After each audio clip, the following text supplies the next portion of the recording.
श्री कृष्ण ने भक्त के नियम को ना टूटने दिया। एक बार एक सेठ भगवान श्री कृष्ण का परम भक्त था।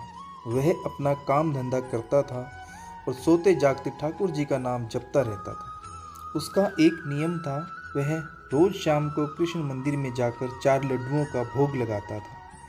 एक दिन उसे किसी काम से शहर से बाहर जाना पड़ा और वहाँ जोरदार बारिश होने लगी और वह वापस न जा सकता था। वह वहाँ भी वह ठाकुर जी को ही याद कर रहा था। कुछ समय परेशान रहा कि आज मेरा भोग लगाने का नियम टूट जाएगा। फिर उसने मन में कान्हा जी से कहा कि मैंने अगर सच्ची भक्ति की है तो मेरा नियम ना टूटने देना। और वह कान्हा जी का नाम लेते लेते सो जाता है।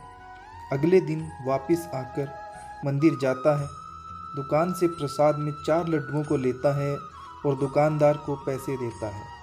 दुकानदार उस सेठ से कहता है, आपके कल के भी पैसे रहते हैं सेठ जी। यह सुनकर वह हैरान रह गया। उसने दुकानदार को बताया कि कल तो वह आया ही नहीं, तो कल कौन प्रसाद ले गया। दुकानदार ने उन्हें बताया, कल एक छोटा सा लड़का बांसुरी पकड़े हुए आया और उसने कहा कि 4 लड्डू दे दीजिए, सेठ जी के खाते में इसके पैसे लिख देना। यह सुनते ही सेठ जी की आंखों से आंसुओं की धारा बहने लगी। उसे याद आया कि उसने कल मन में कान्हा जी को याद किया था और कहा था कि ठाकुर जी, मैं तो नहीं आ सकता, पर आप तो किसी को भोग लेने भेज सकते हैं। दुकानदार ने पूछा, सेठ जी क्या हुआ?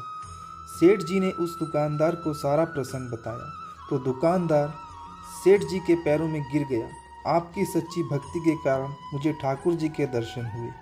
ठाकुर जी ऐसे ही हैं, जो उनकी सच्ची भक्ति करता है उसके काम संवारने ठाकुर जी स्वयं आते हैं।